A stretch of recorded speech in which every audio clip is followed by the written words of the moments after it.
That's great. Like if you can do that, if you can evoke that adrenaline at the right time to make that kind of a steal in that situation, that's all good. But better than that, more fun to me on defense when it comes to using adrenaline would be getting steals, especially sort of late game, very important possession kind of steal. So if it's point game for the other team and I'm on defense and I am guarding the ball handler, who's probably the best player on that team, probably the smartest player on that team, I'm playing up close to him as close as I possibly can. I'm playing very tight defense. I don't want him to have any space for a potential jump shot because it's point game, so I'm right up on him.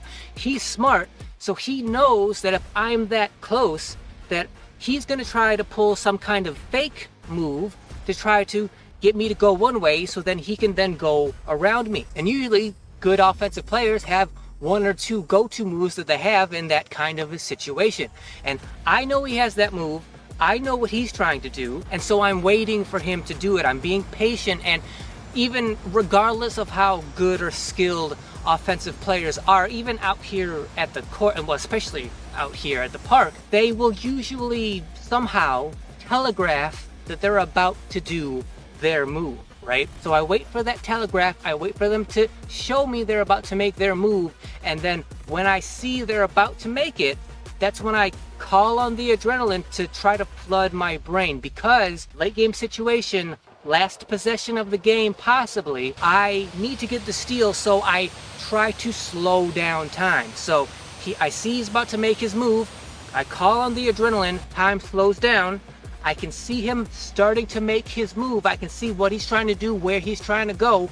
I can then choose how I go about sticking my hand in there, poking the ball away. I can choose how I poke it, where it goes, what direction it goes, so that I can be the person to go get the steal as I poke it away, because I can choose all this because time is slowed down in my brain. And so that's great. Like if you can do that, if you can evoke that adrenaline at the right time to make that kind of a steal in that situation, that's all good. But the problem is, once you get the ball, once you've secured it, like if you're playing half court, you poke the ball away, you get the steal, you turn around to face the basket, at that point time catches back up, so it starts going at a regular pace again, because that slowing down effect can't last forever. It may be a second and a half, maybe two at the most. It can't last 4 or 5 seconds, but physically you still have the adrenaline probably flowing through your body, which means even though time has gone back to regular speed,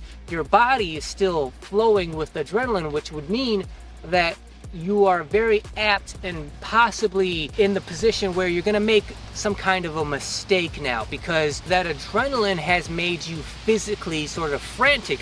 When the adrenaline's going through your body, you got to move, you got to go, you got to do stuff, right? So you're probably going to make some kind of a mistake unless and until you can flat out that adrenaline. You can make it stop, you can make it disappear as quickly as possible. You need it to slow down time and make the steal, but as soon as you have the steal, you want it to go away completely so that you're not frantic, so that you don't make bad decisions. And again, I'm not saying this is something I did all the time or even on a regular basis. It was something that if it was a late game situation, if it needed to be done, I would try to evoke that adrenaline, and sometimes it would come and sometimes time would slow down and I would be able to do what I just described.